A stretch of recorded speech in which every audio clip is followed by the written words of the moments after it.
We are kicking things off with A-Force, a force to be reckoned with. This team made Marvel history as it was their first ever all-female team.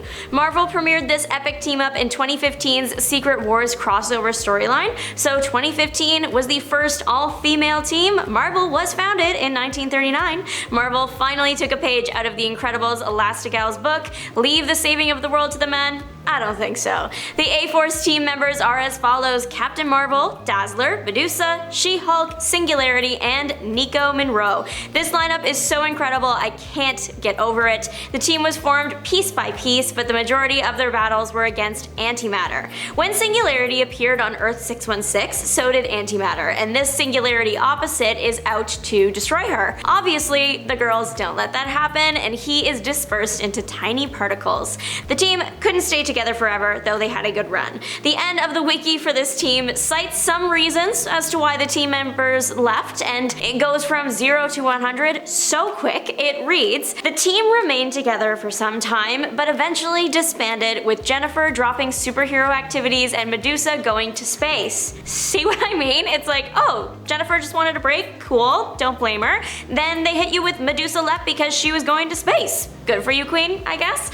One woman who was offered a spot on the Super Squad that she likely didn't take was Tigra. Jessica Jones was allegedly hurt by her lack of invitation, which I completely understand. I would also love to receive an invite to this party. I am curious though, comment below which Avengers team invite you would accept. The Avengers have the unpleasant life experience of having their super identities stolen, and by some of their worst enemies no less. The Dark Avengers are exactly what they sound like, darker, eviler versions of the heroes we know and love. In the aftermath of the Skrull invasion, Norman Osborn is head of the 50 States Initiative, the Thunderbolt Initiative, and S.H.I.E.L.D. He was supposed to be reformed, but even then, I'm taking this away from him. I don't know why they gave it to him in the first place.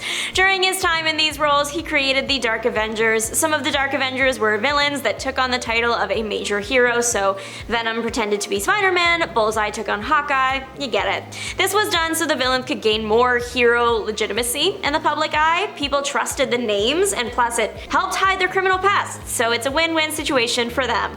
Osborn was also a part of the team. He did so wearing an Iron Man suit he painted to look similar to Captain America and called himself the Iron Patriot. The team was created in 2009 and was over in 2013. The West Coast Avengers might get some of the weirder villains to deal with, but they do handle them well. The team was created because the OG Avengers team couldn't handle how many members it had. There were always too many people sitting on the bench, and America's a huge country, so making another team of Avengers makes perfect sense. The West Coast Avengers have been around for about 40 years now, debuting in 1984. Hawkeye was deemed the leader of this team, and the team was a little on and off, disbanding for a while but ultimately reforming later. Because it is an official Avengers team, many heroes have joined over the years. Some of the OG members were Tigra, War Machine, and Mockingbird, and Hawkeye, of course. Other team member highlights include Moon Knight, Quicksilver, Scarlet Witch, and The Thing. Plus, literally so many more people. Some people might not take West Coast Avengers as seriously as the Avengers, but they are still just as capable as the main team, defeating more minor threats like desert fixtures come to life and bigger problems like Kraven the Hunter and Doctor Doom. Everyone should pay attention to the Great Lakes Avengers, especially if you're someone who doesn't take life too seriously. The team is quirky and full of the type of characters you might be surprised to see Marvel create. A little controversial for one of them too, like Big Bertha, for example, a character that fights by modifying her body's weight and size to get stronger and become a bigger opponent. That's chill in the eyes of most. It's the way she has to get rid of said body after fights that make people cringe. She has to throw everything up, which many say is making fun of eating disorders. Not hard to see why.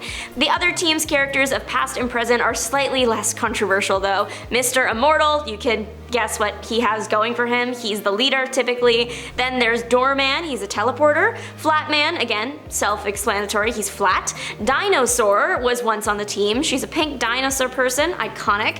Hawkeye and Mockingbird once worked with the team. A hero named Grasshopper joined and then promptly joined the afterlife. Squirrel Girl was interested at one point. The team has worked with many heroes, but I think their time with Deadpool has to be my favorite. They just really match each other's energy. Deadpool's style of writing and comedy just fit perfectly with the quirkiness of the team. The team was on board with the Superhuman Registration Act, and through signing it, they became the official government-sanctioned protectors of Wisconsin. And that is also how I learned Wisconsin is on the Great Lakes. For some reason, I thought it was a southern state. And before anyone calls me silly, I am from Canada, and I have not dedicated much time to finding Wisconsin on a map, which I do apologize for. I'm not just putting the Great Lakes Avengers on this list because Toronto is also on a Great Lake, but they are actually quite fun, so check them out if you do have the time. A team created for the most sensible of reasons, Ultimate 616 was created to stop threats before they hit Earth. If non-violent means can be used to stop those threats, even better. It's about time that a team of super people focused on prevention. The team debuted in 2015 and was proposed by Captain Marvel. She took her proposal to Black Panther, he liked it, he suggested Blue Marvel receive an invitation to join. Blue Marvel joined. Blue Marvel recommended Spectrum. Spectrum joined. Finally, Spectrum suggested Miss America, and Miss America joined too. Most members were chosen for the team because they had a good knowledge of the cosmos and its threats. Since the team was going to specialize in potential cosmic threats to Earth, it better be filled with people that understand cosmic threats. Sure enough, one of the team's first missions was one of the biggest cosmic threats of all, Galactus. Galactus's hunger, to be specific. You may or may not know, Galactus eats planets. He doesn't necessarily want to, but he does need to do that. To his joy and the joy of every planet in the cosmos, the Ultimates fix this problem. They trap Galactus in his old incubator. Using the methods used to create Galactus, they accelerate the process and out comes a new version of him. Instead of destroying life, he is now a life bringer, even restoring planets he's eaten. The ultimate happy ending. Turns out, the Avengers we are familiar with weren't the first Avengers team Nick Fury created. Somehow, I feel supremely betrayed by this info, and I really don't have any personal stake in this.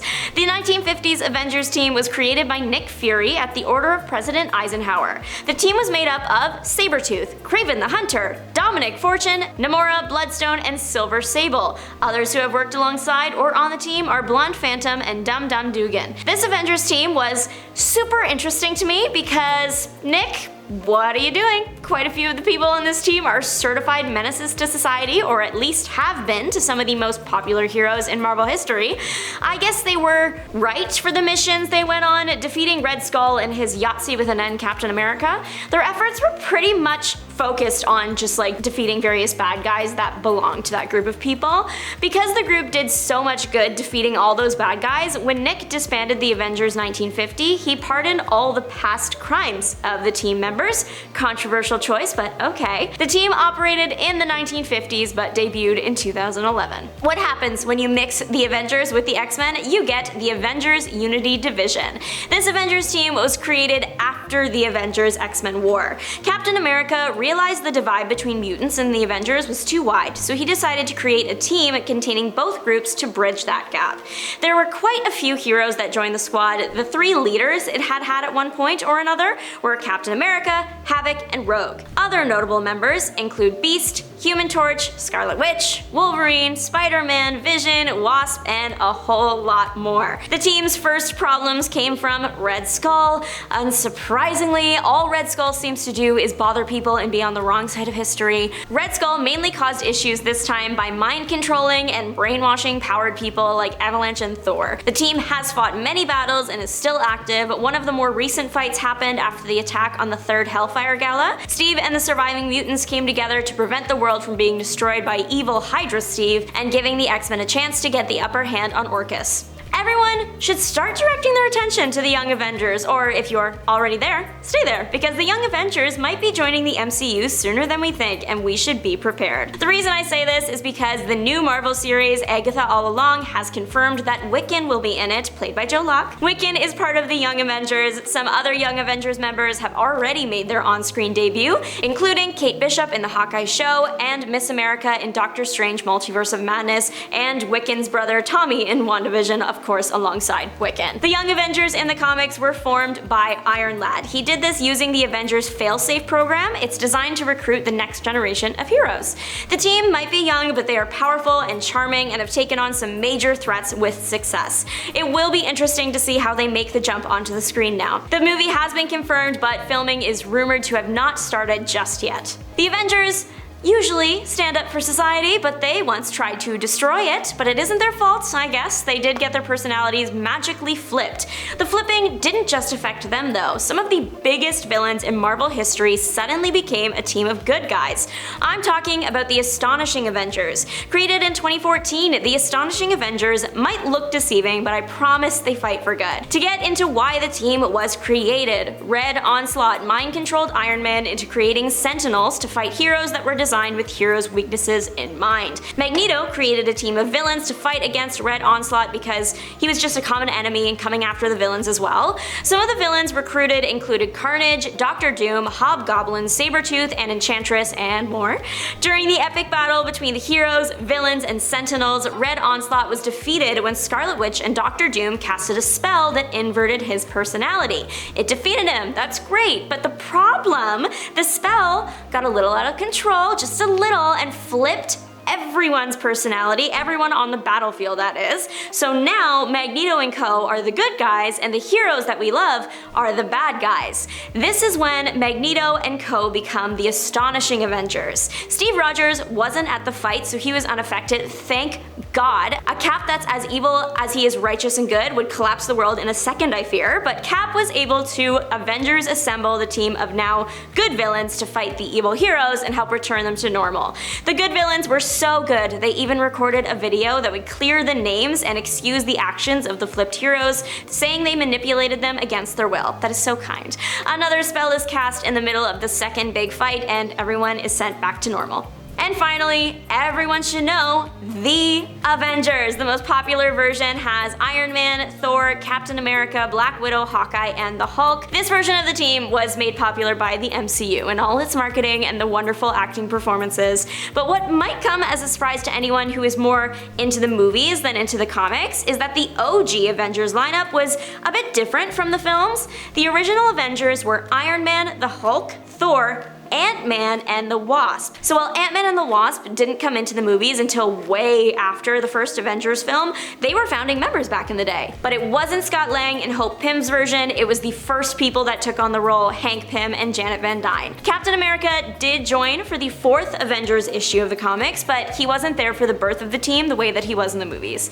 The Avengers were actually the ones who found him in the ice, and he woke up and immediately threw hands with them, but they got over it though. Thanks so much for watching. Don't forget to like, subscribe, and make your mark on the comments section down below. Let me know your favorite Avengers team or which one you would want to join. This is Juliana signing off. Bye!